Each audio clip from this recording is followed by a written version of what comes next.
Hello everyone, मैं हूं आपका दोस्त निशांत और ज्ञान सफारी में आपका स्वागत है। आज हम लोग बात करेंगे यूनाइटेड नेशन के दूसरे principal organ economic and social council. Basically इसका फॉर्मेशन 1945 में हुआ था और जब यूनाइटेड नेशन को बनाया गया तभी इसको भी इस्टेब्लिश किया गया था। इसका मेन फंक्शन जो है वो इकोनॉमिक और सोशल जो भी इश्यूज हैं मेंबर कंट्रीज़ के बीच में उसको रिजॉल्व करना या उनके सस्टेनेबल डेवलपमेंट के लिए क्या क्या चीज़ें ज़रूरी हैं उन सभी की देखरेख करना और साथ ही साथ देशों को गाइडलाइंस जारी करना कि किस तरीके से वो अपने यहाँ डेवलपमेंट कर सकते हैं या उन्हें सहायता प्रदान कर सकते हैं। इसका हेडक्वार्टर भी न्यूयॉर्क सिटी में ही है जहाँ पर यूनाइटेड नेशन का हेडक्वार्टर है।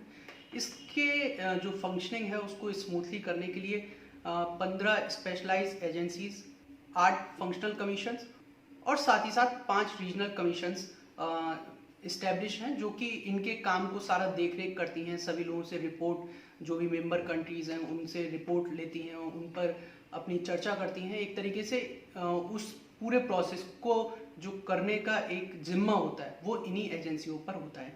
इनके बारे में अभी हम डिटेल में आगे चल के बात करेंगे। अगर इसकी मीटिंग की बात की जाए तो जितने भी देशों के फाइनेंस मिनिस्टर्स हैं, साथ ही साथ वर्ल्ड बैंक और IMF, इंटरनेशनल मॉनेटरी फंड जिसको हम कहते हैं, उसके जो ऑफिशियल्स हैं उनके साथ अप्रैल में एक मीटिंग रखी जाती है जिसमें जो भी इश्यूज होते हैं इकोनॉमिकली और सोशल वेलफेयर को लेकर वो सब यहाँ पर डिस्कस किए जाते हैं। जितने भी इकोनॉमिक या सोशली जो भी इश्यूज होते हैं उन सभी को प्रेसिडेंट के अंडर में रखा जाता है और उस पर डिस्कशन किया जाता है। इनके जो प्रेसिडेंट का इलेक्शन होता है वो मैंने आपको जनरल असेंबली वाले केस में भी कहा था कि इकोनॉमिक एंड सोशल काउंसिल के प्रेसिडेंट का इलेक्शन भी जनरल असेंबली के थ्रू ही होता है।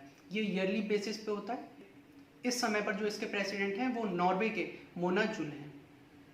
अब हम बात करते हैं मेंबर्स की। देखिए, मेंबर्स में 54 मेंबर्स सिलेक्ट किए जाते हैं इस काउंसिल के लिए। साथ ही साथ बहुत सारे NGOs को भी कंसल्टेटिव स्टेटस दिया जाता है जिनको जो मीटिंग्स होती हैं उनमें भी शामिल किया जाता है, जिससे कि एक कंसल्ट किया जा सके उनसे भी, जो भी वहाँ पर कोई इकोनॉमिकली कोई चीज़ पूछनी हो या फिर सोशली जो वर्क होते हैं उनके बारे में भी उनसे भी सलाह मशवरा लिया जाता है। तो बहुत सारे NGOs ऐसे होते हैं जिन्हें वहाँ पर कंसल्टेटिव स्टेटस दिया गया है। साथ ही साथ अगर हम 54 मेंबर्स की बात करें तो इनका अलग अलग स्टेट के हिसाब से एक सीटें दी जाती हैं कि अगर एशिया की बात की जाए तो इतनी सीट्स अवेलेबल हैं या फिर अफ्रीका की बात की जाए तो इतनी सीट्स अवेलेबल हैं।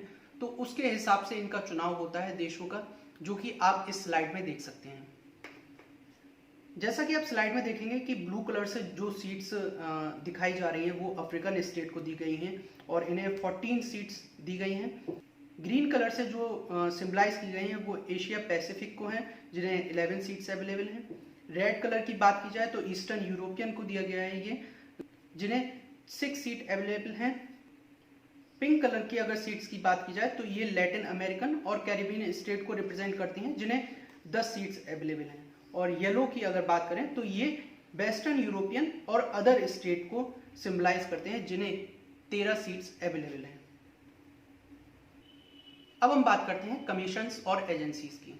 बहुत सारी एजेंसीज और कमीशंस बनाई गई हैं जिससे कि इकोनॉमिक एंड सोशली जो काउंसिल है वो प्रॉपर तरीके से अच्छे से वर्क कर पाए। हर किसी एजेंसी का अपना अपना पर्टिकुलर फील्ड है जिसमें वो एक्सपर्ट हैं और उसी में प्रॉपर वर्क करते हैं और आगे की जो भी स्ट्रेटेजी होती है वो लोग अपनी बना के और जो काउंसिल है उसको सबमिट करते हैं, फिर उस पर आगे के लिए विचार होता है। इसमें सबसे पहले हम 15 जो कि स्पेशलाइज्ड एजेंसीज हैं उनके बारे में बात करेंगे। जैसा कि आप इस स्लाइड में देख सकते हैं ये 15 एजेंसी हैं। मैं इनमें से जो बहुत इम्पोर्टेंट हैं वो आपको नाम बता देता हूँ। जैसे कि आप देखेंगे फूड एंड एग्रीकल्चर ऑर्गेनाइजेशन है, IMF भी है, इंटरनेशनल मॉनेटरी फंड जिसको हम लोग कहते हैं, वर्ल्ड बैंक का एक ग्रुप है, ये भी 15 स्पेशल एजेंसीज में ही आता है। वर्ल्ड हेल्थ ऑर्गेनाइजेशन भी है जो कि आप इस समय बहुत चर्चा में भी है, वो भी इसी की काउंसिल के अंडर में ही आता है एक एजेंसी के तौर पर। अब हम बात करते हैं फंक्शनल कमीशंस के बारे में। फंक्शनल कमीशंस 8 हैं इस समय पर।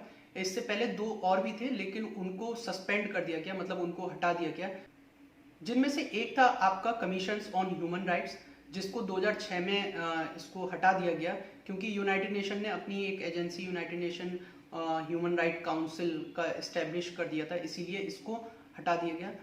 दूसरी एजेंसी है कमीशन ऑन सस्टेनेबल डेवलपमेंट, जिसको 2013 में हटाया गया, जिसकी जगह पर high level political forum on sustainable development की एक एजेंसी और इस्टेब्लिश की गई। तो ये 8 एजेंसी आप इस स्लाइड में देख सकते हैं।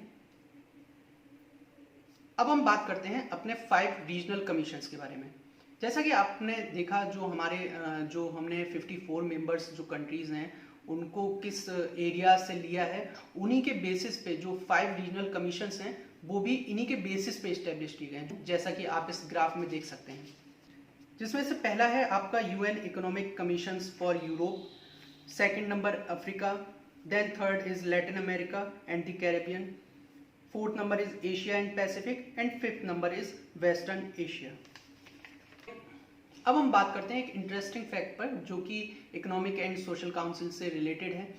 यहाँ पर जो चैम्बर बनाया गया था इकोनॉमिक एंड सोशल काउंसिल का, वो एक तरीके से स्वीडन की तरफ से गिफ्ट था। यहाँ पर जो लकड़ी का यूज़ किया गया वो स्वीडन से ही मंगाई गई थी, और इसका जो डिज़ाइन किया गया था वो स्वीडन के आर्किटेक्ट ने ही किया था।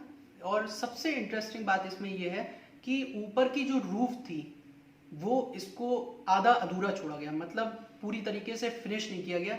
उसके पीछे ये वजह बताई जाती है कि हमेशा यूनाइटेड नेशन और इकोनॉमिक एंड सोशल काउंसिल को ये याद रहे कि अभी भी दुनिया में कुछ ऐसे काम हैं जो उनको करने हैं, या अभी भी उनका जो एक तरीके से काम है वो पूरा नहीं हुआ है, उन्हें अभी और भी वर्क करना है लोगों के इकोनॉमिकली उन्हें प्रोग्रेस करने के लिए, या सोशली उन्हें इस्टेब्लिश अच्छी पोजीशन पे इस्टेब्लिश करने के लिए।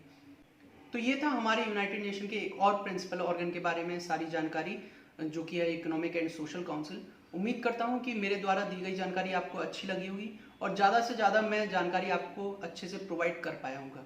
अगर आपको ये वीडियो पसंद आया हो तो इस वीडियो को लाइक करें, लोगों के साथ शेयर करें, और अगर आपका कोई सवाल हो, कोई सजेशन हो, किसी टॉपिक पर आप वीडियो चाहते हैं तो आप कमेंट सेक्शन में मुझे लिखकर ज़रूर बताइएगा। अगर अभी तक आपने हमारे चैनल को सब्सक्राइब ना किया हो तो चैनल को ज़रूर सब्सक्राइब करें और बेल आइकन को ज़रूर प्रेस करिएगा, जिससे कि हमारी कोई भी नई वीडियो आपको तुरंत नोटिफाई हो सके।